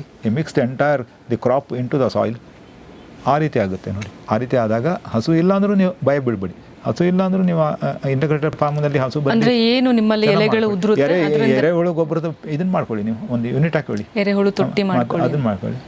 ಅಂಥವೆಲ್ಲ ಮಾಡ್ಕೊಂಡ್ಬಿಟ್ಟು ಹಸುವಿಗೆ ಪರ್ಯಾಯವಾಗಿ ಅದು ಬೆಳ್ಕೊಳ್ತದೆ. ಹಸು ಇದ್ರೆ ವೆಲ್ ಆ್ಯಂಡ್ ಗುಡ್. ಇಲ್ಲ ಅಂದರೂ ನೀವು ಬೇರೆದು ಮಾಡ್ಕೊಂಡು ಹೋಗಿ, ಸರಿ ಹೋಗುತ್ತೆ. ಹುಲ್ಲು ಬೆಳೀರಿ ನಡಿವೆ. ಒಂದು ಸೀಸನ್ನಲ್ಲಿ ಒಂದು ಹಸು ಹುಲ್ಲು ಬೆಳ್ಕೊಳ್ಳಿ. ಬೇಸಿಗೆಯಲ್ಲಿ ಹುಲ್ಲು ಬೆಳ್ಕೊಳ್ಳಿ. ಹುಲ್ಲು ಕಾಸ್ಟ್ಲಿ ಆಗಿಬಿಡ್ತದೆ, ಬೇಸಿಗೆಯಲ್ಲಿ ಹುಲ್ಲು ಸಿಕ್ಕಲ್ಲ. ನೀವು ರಾಗಿಗೆಲ್ಲ ಮುಗಿದೋಗಿರ್ತದೆ ಅಷ್ಟೊತ್ತಿಗೆ ನೋಡಿ, ಬೇರೆ ಹುಲ್ಲುಗಳು. ಅವಾಗ ಹಸುಗೆ ಆ ಹುಲ್ಲು ಸಿಗುತ್ತೆ, ಬೇಬಿ ಕಾರ್ನ್ ಸಿಗುತ್ತೆ ನೋಡಿ. ಇವನ್ನೆಲ್ಲ ಮಾಡ್ಕೊಂಡ್ಬಿಟ್ಟು ಮಾಡಬೇಕು. ಮತ್ತು ಇನ್ನು ಅದೇನು ಬೆಳೆಗಳು ನೋಡಿ, ಬದುಗಳಲ್ಲಿ ಹಾಕ್ಕೊಳ್ಳುವಂಥ ಬೆಳೆಗಳು, ಈ ಕರಿಬೇವು ಅಂತ ಇರ್ತದೆ, ಅದನ್ನೆಲ್ಲ ಬದುಗುಂಟ ಅಂತ ಹಾಕ್ಕೊಳ್ಬೋದು. ನುಗ್ಗೆ ಇವತ್ತಿಗೆ ನುಗ್ಗೆ ಸೊಪ್ಪು, ನುಗ್ಗೆಕಾಯಿ ಎಷ್ಟು ಡಿಮಾಂಡ್ ಇದೆ ಐತಿಂಕ. ಇಂಟರ್ ಕ್ರಾಪ್ ಅಂತ ಹಾಕ್ಕೋಬೋದು.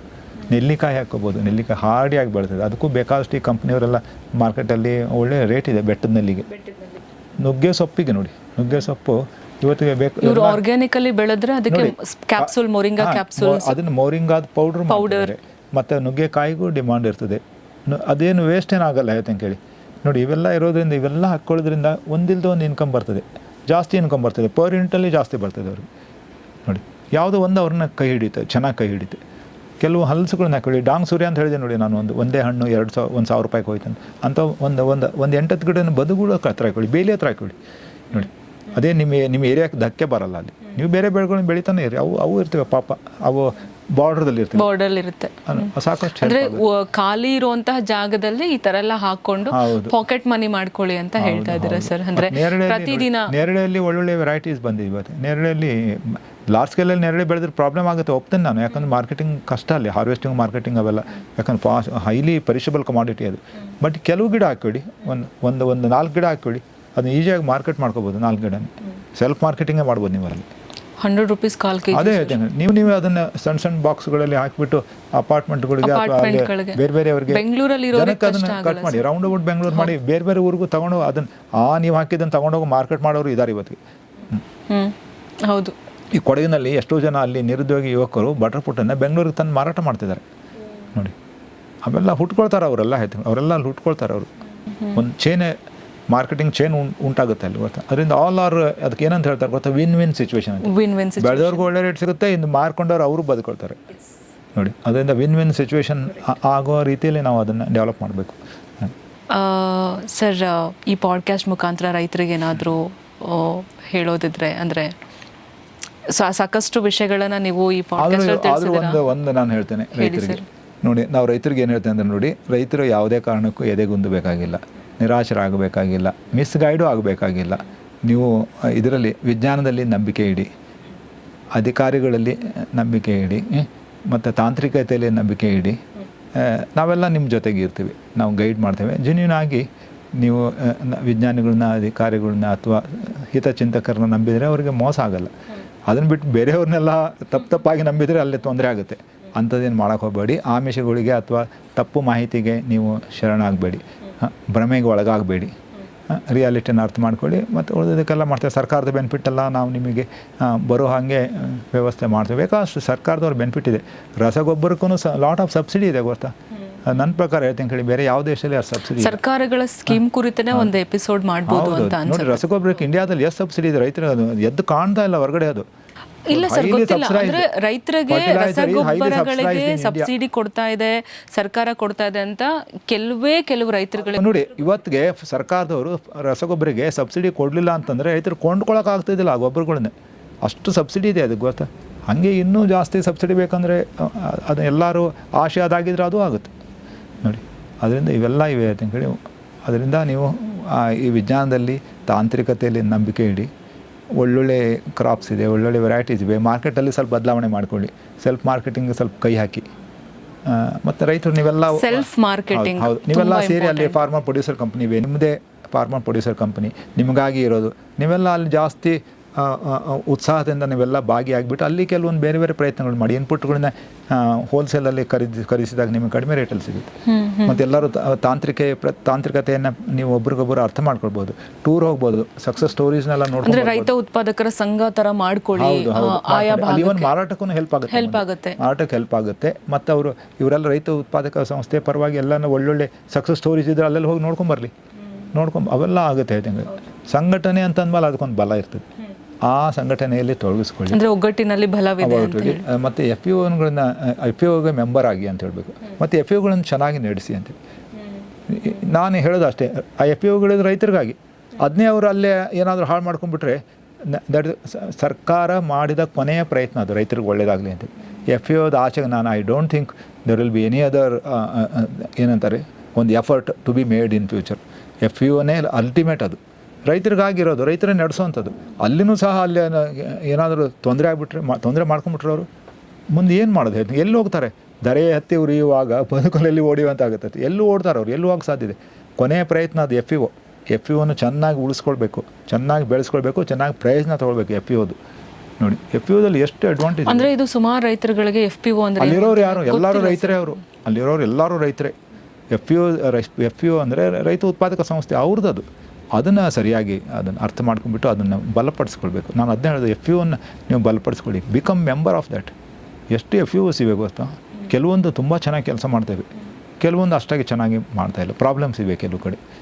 ಪ್ರಾಬ್ಲಮ್ ಅಂದರೆ ಮಾಡ್ಕೊಂಡಂಥ ಇವರೇ ಮಾಡ್ಕೊಂಡಿರುವಂತಹ ಪ್ರಾಬ್ಲಮ್ಗಳು. ಅದರಿಂದ ನೋಡಿ ಇದನ್ನು ರೈತ ಸಂಘಟನೆಯಲ್ಲಿ ಬಲ ಇದೆ, ಅದನ್ನು ಅವರು ತೊಡಗಿಸ್ಕೊಳ್ಬೇಕು ಸರಿಯಾಗಿ ಅನ್ನುವ ಒಂದು ಸಂದೇಶವನ್ನು ನಾನು ಹೇಳೋಕ್ಕೆ ಇಷ್ಟಪಡ್ತೀನಿ. ಸರ್, ಕೊನೆಯದಾಗಿ ಈ AI technology, AI in agriculture, ಅದ್ರ ಬಗ್ಗೆ ಏನಾದರೂ ಒಂದೆರಡು ಮಾಹಿತಿ? AI ಅನ್ನೋದು ಏನು ಗೊತ್ತಾ ನೋಡಿ, AIA ಈಸ್ ಏನಂತಾರೆ ನೋಡಿ, it is a facility that guides you out of the stored knowledge ಅಂತೇಳಿ. Facility that guides us out of facility. AI is a facility that guides you out of the stored knowledge ಅಂತೇಳಿ. Stored knowledge ಅಂದರೆ ಬೇರೆ ಬೇರೆ ಕಡೆ ಎಲ್ಲ ಕಡೆ knowledge store ಆಗಿರ್ತದೆ, ಅದನ್ನೆಲ್ಲವನ್ನು ತೊಗೊಂಡ್ಬಿಟ್ಟು ಅದನ್ನು ನಿಮಗೆ ರಿಫೈನ್ ಮಾಡಿಬಿಟ್ಟು ಅಥವಾ ಅದನ್ನು ಸರಿಪಡಿಸಿ ನಿಮಗೆ ಕೊಡುತ್ತೆ. ಅದು ಸ್ಟೋರ್ ಹೌಸ್ನಿಂದ ಇಟ್ ಗಿವ್ಸ್ ಚಾನಲ್ ಆಗಿ ನಿಮಗೆ ಕೊಡುತ್ತೆ ಅಷ್ಟೇ. It is a facility. AI is a facility that gives. ಅದು ಎಲ್ಲಿಂದ ತಗೊಳ್ತದೆ ತನ್ನ ನಾಲೆಜ್ ಅಂದರೆ out of the stored knowledge. ಇಲ್ಲದೇನು ಅದಕ್ಕೆ ಸಿಗಲ್ಲ ನೋಡಿ. ಫ್ರಾಕ್ಷನ್ ಆಫ್ ಸೆಕೆಂಡಲ್ಲಿ it searches all the available sources, all the sources avoid ಮಾಡಿ then again it pools immediately. It all happens within fraction of second. ಅದೆಲ್ಲ ಬರ್ತದೆ ಅಗ್ರಿಕಲ್ಚರಲ್ಲಿ. ನಿಮಗೆ ಇಲ್ಲದೇನೋ ಅಲ್ಲಿ ಬರಲ್ಲ ಅಷ್ಟೇ. ನೋಡಿ, ಇಮ್ಯಾಜಿನರಿ ಲಿಮಿಟ್ ಒಳಗೆ ಇರೋದೇ ಬರ್ತದೆ ಅಲ್ಲಿ ತಾನೇ ಇಮ್ಯಾಜಿನ್ ಮಾಡ್ಕೊಂಡು ಏನೂ ಕೊಡಲ್ಲ ನೋಡಿ. ಅದರಿಂದ it is a facility. Advantage ಇದೆ ನೋಡಿ, ಅಡ್ವಾಂಟೇಜ್ ಇದ್ದೇ ಇರಬೇಕು ನೋಡಿ. ಯಾಕಂದರೆ ಅಡ್ವಾಂಟೇಜ್ ಇದೆ ನಿಮಗೆ. Immediately you will get that particular knowledge instead of you searching 100 sources. That gives pools everything and immediately. ಅಂದರೆ ಅಗ್ರಿಕಲ್ಚರಲ್ಲಿ ಯಾವ ಥರ ಇಂಪ್ಯಾಕ್ಟ್ ಮಾಡುತ್ತೆ ಅದು ಅಂತ ಹೇಳಿ ನೋಡಿ. ಅಲ್ಲಿ ಏನು ಗೊತ್ತಾ ನೋಡಿ, ಅವೈಲಬಲ್ ನಾಲೆಜ್ ನಮಗೆ it tries to give to us, present ಮಾಡುತ್ತೆ. ಅದು in spite of this available knowledge present ಮಾಡ್ತದೆ. ಆಪಲ್ ಬಗ್ಗೆ ಅದು ಏನು ಹೇಳ್ತದೆ ಗೊತ್ತಿಲ್ಲ. Whether should I grow apple in Bangalore ಅಂತ ಹೇಳಿದಾಗ ಅದು ಏನು ಹೇಳ್ತದೆ ನನಗೆ ಗೊತ್ತಿಲ್ಲ. ಬಟ್ ಏನಂತಂದರೆ ಇಟ್ ಆಲ್ಸೋ ಟೆಲ್ಸ್ ನೋಡಿ, ಆಪಲ್ದು attempts have also been made to grow that here successfully ಅಂತಲೇ ಹೇಳ್ತದೆ. ಯಾಕಂದ್ರೆ ಇವ್ರು ಸಕ್ಸಸ್ ಅಂತ ಹೇಳ್ಬಿಟ್ಟಿದ್ದಾರೆ. ಅದು ಸ್ಟೋರ್ ಆಗ್ಬಿಟ್ಟಿದೆ ನೋಡಿ, ಚೆನ್ನಾಗಿ ಬರ್ತದೆ, ಈಲ್ಡ್ ಬರ್ತದೆ, ಇನ್ಕಮ್ ಬರ್ತದೆ ಅಂತ ಹೇಳ್ಬಿಟ್ಟಿದ್ದಾರೆ. ಅದು it is also in source. ಅದು ಅಲ್ಲಿ ಅದು ಹೇಳುತ್ತೆ. ಅದು some people have grown successfully ಅಂತ ಹೇಳುತ್ತೆ. ಅದು ನಾನು ಕೇಳಿಲ್ಲ, ಹೇಳುತ್ತೆ ಅದು. ಮತ್ತೆ ಇದು ಮಾಹಿತಿ ಮತ್ತು ರೈತರಿಗೆ ತಪ್ಪಾಗುತ್ತೆ. ಮತ್ತು ಹಾಗಾಗಿ it is only A serving facility out of the stored knowledge. ನೋಡಿ, ಸ್ಟೋರ್ ಆಗದೆ ಇರೋ ಯಾವ ನಾಲೆಜನ್ನು ತೊಗೊಳಕ್ಕೆ ಸಾಧ್ಯತೆ? ಸ್ಟೋರ್ ಆಗಿಲ್ಲ ಅದು. ನಾನೊಂದು ಕವನ ಬರೆದ್ಬಿಟ್ಟಿದ್ದೀನಿ, ನಾನು ಅದನ್ನು ಎಲ್ಲಿನೂ ಸ್ಟೋರ್ ಮಾಡಿಲ್ಲ, ಅಂದರೆ ಅವೈಲಬಲ್ ಮಾಡೇ ಇಲ್ಲ. ನನ್ನ ಹತ್ರ ಇದೆ, ನನ್ನ ಮನೆಯಲ್ಲಿ ನನ್ನ ಡ್ರಾಯರ್ದಲ್ಲಿ ಇಟ್ಬಿಟ್ಟಿದ್ದೇನೆ. ಅದು ಚಾನಲ್ನಲ್ಲಿ ಸ್ಟೋರ್ ಆಗಿಲ್ಲ. ಅದು ಸ್ಟೋರ್ ಆದರೆ ಅದನ್ನು ಆಕಾಮನ ಹಿತ್ಲಮನಿ ಹ್ಯಾಸ್ ರಿಟರ್ನ್ ಎ ಪೋಯಮ್ ಅಂತ ಹೇಳ್ತದೆ. ಬಟ್ ನಾನು ಮಾಡಲಿಲ್ಲ, ಹೆಂಗೆ ಹೇಳ್ತದೆ? ಹಾಗೆ ಪ್ರತಿಯೊಂದೂ ಅಲ್ಲಿ ಸ್ಟೋರ್ ಆಗ್ತಾ ಇರ್ತದೆ. ಈಗ ನೋಡಿ, ಗೂಗಲ್ದಲ್ಲಿ ಎಷ್ಟು ಜನ lakhs of people are there every day and night they feed ಮಾಡ್ತಿದ್ದಾರೆ. ಆಫೀಸ್ಗಳಲ್ಲಿ ಫೀಡ್ ಮಾಡ್ತಾನೆ ಇರ್ತಾರೆ ಅವರು. ಹಾಗೆ ಅವೆಲ್ಲವನ್ನು ಫೀಡ್ ಆಗಿದ್ದನ್ನು ಅದು ಹೇಳ್ತಾರೆ ನೋಡಿ. ಗೂಗಲ್ ಇದೆಲ್ಲ in one sense it is AI only ನೋಡಿ. ಅದು ಸಹ AIನೇ. ಗೂಗಲ್ ಆಲ್ಸೋ ಟೆಲ್ಸ್ ಎವ್ರಿಥಿಂಗ್ ಅಲ್ಲ ನೋಡಿ. Google is not carrying that name ಅದು, but it had all the characters of AI only ನೋಡಿ. ಟ್ರೂ. ನೀವು AI ಹೇಳುತ್ತೆ, ಇದು ಗೂಗಲ್ ಆಲ್ಸೋ ಟೆಲ್ಸ್ ಅಲ್ಲ, it also tells, that is also AI, part of AI. ನೋಡಿ, Google is part of AI. Okay, fine sir, super. But ಇಲ್ಲದನ್ನು ಅದು ಹೇಳಲ್ಲ ಅದು. ಮತ್ತು ಇನ್ನೊಂದು ಕಾಂಟ್ರವರ್ಸಿಗೆ ನೀವು ಅದು ಈಡಾಗಲ್ಲ. ನೀವು ಹೇಳಿದ್ರೆ ನೋಡಿ, ಒಂದು ಎಕ್ಸಾಂಪಲ್ ನೀವು ಕೇಳಬೇಕಾರೆ ಅದರಲ್ಲಿ, was Indira Gandhi's rule was a bad rule ಅಂದರೆ, no you can't say like that ಅಂತ ಹೇಳ್ತದೆ. Because she has done many good works also ಅಂತ ಹೇಳ್ತಿದೆ. ಸೊ ಲೈಕ್ ಡಿಪ್ಲೊಮ್ಯಾಟಿಕ್ ಆಗಿ ಆನ್ಸರ್ ಮತ್ತು ಕೊನೆಗೆ ಹೇಳ್ತದೆ ಎಲ್ಲ ಬನಾನಾ ನೋಡಿ, banana shall I grow, banana in Nanjangud area ಅನ್ನೋದು ಎಲ್ಲ ಹೇಳ್ತದೆ. ಹಾಗೆ ಹೀಗೆ ಮಾಡಿ we can grow this variety that quality problems other ಅಂತ ಎಲ್ಲ ಹೇಳ್ತದೆ. ಫೈನಲಿ ಏನು ಹೇಳ್ತದೆ ಗೊತ್ತಾ, better you should consult the nearest scientist or officers ಅಂತ ಹೇಳಿ ಅಲ್ಲಿ ಕ್ಲೋಸ್. ಸೊ ಇದನ್ನೇ ನಾನು ರೈತರಿಗೆ ಹೇಳಕ್ ಹೊರಟಿದ್ದೆ ಇವಾಗ. ಆ್ಯಕ್ಚುಲಿ ಬೆಟರ್ ಕನ್ಸಲ್ಟ್ ಅಂತ ಹೇಳುತ್ತೆ ಅದು. ಕರೆಕ್ಟ್. ಮತ್ತು ಅದರಿಂದ ಎಷ್ಟು ಇಂಟೆಲಿಜೆಂಟ್ ಇದೆ ಅಂದರೆ ಅದು ಕಾಂಟ್ರವರ್ಸಿ ಮಾಡ್ಕೊಳ್ಳೋದಿಲ್ಲ ಅದು. ನಾವು ಹೇಳ್ತೇವೆ ನೋಡಿ, ಅವಾಗ is chat GPT is the best AI channel ಅಂತಂದ್ರೆ ನೋ ಅಂತ ಹೇಳ್ತದೆ. No no no you can't say like that. ಇದು ದರ್ ಆರ್ ಅದರ್ ಏನಂತ ನೋಡಿ, ಏನಂತ ಚಾನೆಲ್ ಏನು other apps also there are many like 1 or 2 Gemini Gemini ಏನೇನೋ ಹೇಳ್ತದೆ, ಅವೆಲ್ಲ ಹೇಳ್ತದೆ. ಅದು ಇವೆ. It is also one of the good, of course it is a good ಅಂತ ಹಾಗೆಲ್ಲ ಹೇಳುತ್ತೆ. ಅದರಿಂದ ಅದು ಕಾಂಟ್ರವರ್ಸಿ ಮಾಡ್ಕೊಳ್ಳಲ್ಲ, ಬೈಯಲ್ಲ. ನೀವು ಅದಕ್ಕೆ ಬೈದರೂ ಸಹ ನಾವಿದು ಇದು AI ಇಸ್ ಎ ಬ್ಯಾಡ್, ಇದು AI is a worst thing, misguiding, ಇದು ಸ್ಪಾಯ್ಲಿಂಗ್ ಅವರ್ ಕ್ರಿಯೇಟಿವಿಟಿ ಹಿಂಗೆಲ್ಲ ಹೇಳಿದ್ರೆ ನೋ ಅಂತ ಹೇಳ್ತದೆ. No you can't say, you can't blame on this because it is serving good purpose also. ಅದರಿಂದ outrightly you can't blame on it ಅಂತ ಹೇಳ್ತದೆ. ಅದೇ ಸಾಫ್ಟಾಗಿ ಚೆನ್ನಾಗಿ ಹೇಳುತ್ತೆ. ಓಕೆ ಸರ್, ಕೊನೆಯದಾಗಿ ಅಂದರೆ ಒಂದು ಟ್ರೈನಿಂಗಲ್ಲಿ ನಾನು ನಿಮ್ಮದು ಒಂದು ಕೇಳಿದಾಗ ಒಂದು ಭೂಮಿಯ ಒಂದು ಕೆಪಬಿಲಿಟಿ ಅಂತ ಬಂದಾಗ ಸುಂದರ ಅಂತ ನಿನ್ನೆ ಅವರು ಕೊಟ್ಟೆ ನಾನು. ಹೌದಾ ಸರ್? ನಿನ್ನೆ ನೋಡಿ ಅವರಿಗೆ ಲೈಕ್ ಒಂದು ವೇಟು ಬೀದವರಿಗೆ ಅದನ್ನು ಕೊಟ್ಟೆ. ಅದನ್ನೆಲ್ಲ ನನ್ನ ಮುಂದೆ ಎಲ್ಲ ಭಾಳದು ಅದನ್ನು ನೋಡಿದ್ರು, ಅಯ್ಯೋ ಅಂತ ಹೇಳಿ ತುಂಬ ಚೆನ್ನಾಗಿದೆ ಅಂತ ಹೇಳಿದ್ರು. ಅದು ನೀವು ಕಾಪಿ ಮಾಡ್ಕೊಂಡಿದ್ರ? ಇದೆ ಸರ್, ಇದೆ ಮಾಹಿತಿ ಇದೆ. ರತ್ನಗರ್ಭ ವಸುಂಧರ PPT ಕಾಪಿ ಆಗಿದೆ? ಇಲ್ಲ ಅದಿಲ್ಲ ಅನ್ಸುತ್ತೆ ಸರ್ ನನಗೆ. ಲೈಕ್ ಫ್ಯೂಚರ್ ಫ್ರೂಟ್ಸ್ ಅನ್ನೋದು ಒಂದಿದೆ, ಅದು ಅದಕ್ಕೆ ಏನಂತ ಇದೆ, ಉದಯೋನ್ಮುಖ ತೋಟಗಾರಿಕೆ ಬೆಳೆಗಳು. ಉದಯೋನ್ಮುಖ ಅಥವಾ ಅದಕ್ಕೆ ಅಪ್ಕಮಿಂಗ್ ಫ್ರೂಟ್ಸ್ ಅಂತ ಅಲ್ಲ, ಫ್ರೂಟ್ಸ್ ಅಂತ ಇದೆ, ಬಟ್ ಅಪ್ಕಮಿಂಗ್ ಹಾರ್ಟಿಕಲ್ಚರ್ ಕ್ರಾಪ್ಸ್ ಅಂತ ಇದೆ. Fruits and other horticulture crops ಅಂತ ಅದ್ರ ಟೈಟ್ಲ್. ನನ್ನ ಹತ್ರ ಅಪ್ಕಮಿಂಗ್ ಫ್ರೂಟ್ಸ್ ಅಂತಾನೆ ಇದೆ ಹೆಸರು. ಆ ಟೈಟ್ಲ್ ಹಂಗಿದೆ, ಬಟ್ ಅದರಲ್ಲಿ ಬೇರೆ ಎಲ್ಲ ಸೇರ್ಕೊಂಡಿವೆ. ಬರತ್ ಫ್ರೂಟ್ಸ್ ಇದೆ, ಅದು ಮೋಸ್ಟ್ಲಿ ಅಪ್ಡೇಟ್ ಆಗಿದೆ ಅನ್ಸುತ್ತೆ. ಈಗ ಅಪ್ಡೇಟ್ ಆಗಿದೆ, ನನ್ನ ಹತ್ರ ಇಲ್ಲ. 24ದಲ್ಲಿ ಅಪ್ಡೇಟ್ ಆಗಿದೆ ಅದು. ಅದಿಲ್ಲ ನಾನು ಕೊಡ್ತೀನಿ. ಅದರಲ್ಲಿ ಬೇರೆ ಬೆಳೆಗಳು ಬಂದಿವೆ ಅದರಲ್ಲಿ. ಓಕೆ, ಈ ಭೂಮಿ ತಾಕತ್ತು ಅಂತ ಬಂದಾಗ ಹೌದು, the inbuilt potential of mother earth, ಅದ್ರ ಬಗ್ಗೆ ಅದೇ ಅದಕ್ಕೆ ನಾವು ಹೆಸರಿಟ್ಟಿದ್ದು ರತ್ನಗರ್ಭ ವಸುಂಧರ. ರತ್ನಗರ್ಭ ವಸುಂಧರ ಅಂದ್ರೆ ಭೂಮಿ. ಅದು ರತ್ನ ಅಂದ್ರೇನು, ವೆರಿ ವ್ಯಾಲ್ಯೂಯಬಲ್ ಅಂತೇಳಿ. ವ್ಯಾಲ್ಯೂಯಬಲ್ ಅದರಲ್ಲಿದೆ, ವ್ಯಾಲ್ಯೂ ಇದೆ ಅದರಲ್ಲಿ, ತುಂಬ ಅಗಾಧವಾದ ಒಂದು ವ್ಯಾಲ್ಯೂ ಇದೆ ಅದರಲ್ಲಿ. ಗರ್ಭದಲ್ಲಿ ಅಡಗಿದೆ ಆ ಶಕ್ತಿ. ಅದಕ್ಕೆ ರತ್ನಗರ್ಭ ವಸುಂಧರ ಅಂತ. ಅದಕ್ಕೆ ಇದು ನನ್ನ PPT ಹೆಸರೇ ರತ್ನಗರ್ಭ ವಸುಂಧರ. ನೀವು ನೋಡೇ ಇಲ್ಲ ಅದನ್ನೇ? ಇಲ್ಲ ಸರ್. ಅಯ್ಯೋ, ತುಂಬ ಚೆನ್ನಾಗಿದೆ, ಭಾಳ ಜನಕ್ಕೆ ಅಟ್ರಾಕ್ಷನ್ ಆಗಿದೆ. ಭಾಳ ಜನ ಹೇಳ್ತಾರೆ ಇಂಥದ್ದು ನಾವು ನೋಡೇ ಇಲ್ಲ ಅಂತೇಳಿ. ಈ PPTನೇ ನಾವು ನೋಡಿಲ್ಲ, ಇಂಥದ್ದು ಯಾರೂ ಮಾಡಿಲ್ಲ. ಅದ್ರ ಬಗ್ಗೆ ಒಂದೆರಡು ಮಾತು ಇಲ್ಲಿ ಹೇಳೋದಾದ್ರೆ ಜಸ್ಟ್ ಒಂದೆರಡು ಮೂರು ನಿಮಿಷದಲ್ಲಿ. ಈಗ ಅಷ್ಟು ನೋಡಿ, ಅದೇನು ಗೊತ್ತಾ, ಭೂಮಿ ಇದೆಲ್ಲ, it has got lot immense potential ಇದೆ ಅದಕ್ಕೆ.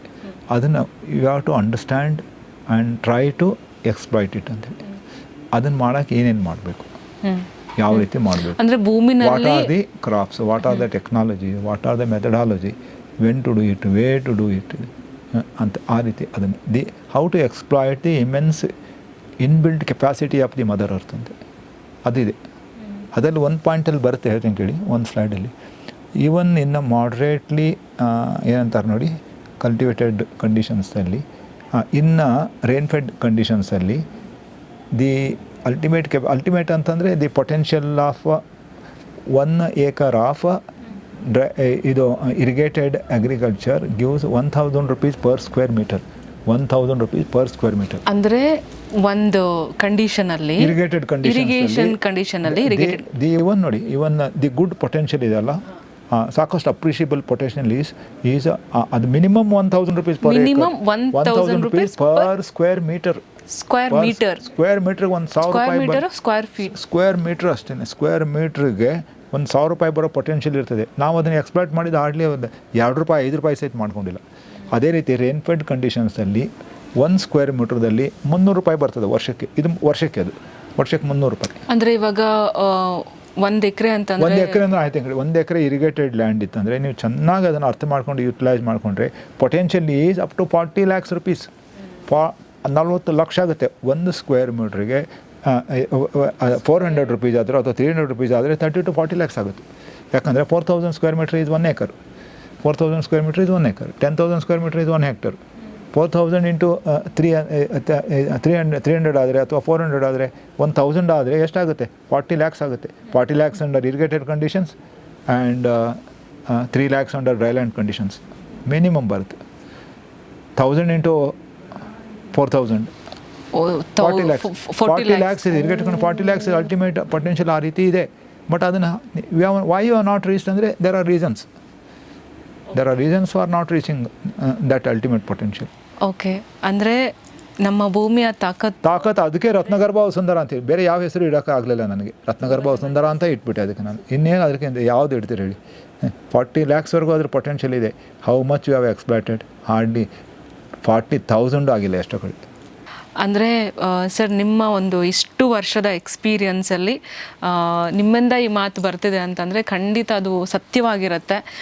ಅಂದರೆ ಭೂಮಿಯ ತಾಕತ್ತು ಅಷ್ಟಿದೆ. ಅಂದರೆ ಎಲ್ಲೆಲ್ಲಿ ಇರಿಗೇಟೆಡ್ ಲ್ಯಾಂಡ್ ಇದೆ ಅಷ್ಟು ತಾಕತ್ತಿದೆ. ಅಂದರೆ ₹1,000 1 square ಮೀಟ್ರಿಗೆ ಬರೋಷ್ಟು ತಾಕತ್ತಿದೆ.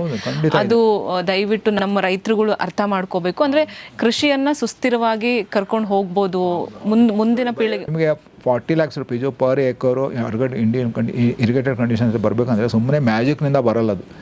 You have to meet and you have to balance, you have to bring several factors into that unit. ಅವಾಗ ಸುಮ್ಮನೆ ಆಗಲ್ಲ ಅದು. ಆವಾಗ ನಿಮ್ಗೆ ಅಲ್ಟಿಮೇಟ್ ಎಕ್ಸ್ಪ್ಲಾಯ್ಟೇಷನ್ ಆಗೋದು, ಇಲ್ಲಾಂದ್ರೆ ಆಗಲ್ಲ. ಸರ್, ಅಂದರೆ ಇದು 40 ಲಕ್ಷ ನನಗೆ ಬೇಕು. ಸೊ ಇದ್ರದ್ದು ಮುಂದಿನ ಎಪಿಸೋಡ್ ಮಾಡೋಣ ಸರ್. ಓಕೆ, ನೆಕ್ಸ್ಟ್ ಮುಂದಿನ ಎಪಿಸೋಡು ನಮ್ಮ ರೈತರಿಗೆ ತಿಳಿಸ್ಕೊಡೋಣ. ರತ್ನಗರ್ಭ ವಸುಂಧರದ ಬಗ್ಗೆ ಡೀಟೇಲ್ ಆಗಿ ನೀವು ತಿಳ್ಕೊಬೇಕು ಅಂತಂದರೆ ಈ ಪಾಡ್ಕಾಸ್ಟನ್ನು ವಾಚ್ ಮಾಡಿ ನಮಗೆ ಸಪೋರ್ಟ್ ಮಾಡಿ. ಹಾಗೆ ಮುಂದಿನ ಒಂದು ದಿನಗಳಲ್ಲಿ ಸರ್ನ ಮತ್ತೆ ನಾನು ಇನ್ವೈಟ್ ಮಾಡ್ತೀನಿ ಅಂತ ನಾನು ಹೇಳಕ್ಕೆ ಇಷ್ಟಪಡ್ತೀನಿ ಸರ್. ಸರ್, ಇಷ್ಟೊತ್ತು ನಮ್ಮೊಟ್ಟಿಗೆ ತುಂಬ ಸಮಯ, ನಿಮ್ಮ ಅಮೂಲ್ಯವಾದ ಸಮಯವನ್ನು ನಮಗೆ ಕೊಟ್ಟಿದ್ದೀರಾ. ಸಾಕಷ್ಟು ವಿಷಯಗಳನ್ನ ತಿಳಿಸ್ಕೊಟ್ಟಿದ್ದೀರಾ ಸರ್. ಮುಂದಿನ ದಿನಗಳಲ್ಲಿ ಖಂಡಿತ ನಾನಂತೂ ಖಂಡಿತ ಬಿಡಲ್ಲ ಸರ್ ನಿಮ್ಮನ್ನು. ರತ್ನಗರ್ಭ ವಸುಂಧರದ ಬಗ್ಗೆ ನಾನು ತಿಳ್ಕೊಳ್ಳೇಬೇಕು. ಅದು ನಮ್ಮ ರೈತರಿಗೂ ಕೂಡ ರೀಚ್ ಆಗಬೇಕು ಅಂತ ನಾನು ಇಷ್ಟಪಡ್ತೀನಿ ಸರ್. ಈ ಪಾಡ್ಕಾಸ್ಟಿಗೆ ಬಂದಿದ್ದಕ್ಕೆ, ಈ ಪಾಡ್ಕಾಸ್ಟ್ ಇಷ್ಟೊಂದು ಅಮೂಲ್ಯವಾಗಿ ಮಾಡಿದ್ದಕ್ಕೆ ನಿಮ್ಮ ಒಂದು ಪ್ರೆಸೆನ್ಸಿಂದ thank you so much sir. Thank you sir. Thank you. ಎಲ್ಲ ವೀಕ್ಷಕರಿಗೂ ಸಹ ನಮಸ್ಕಾರ.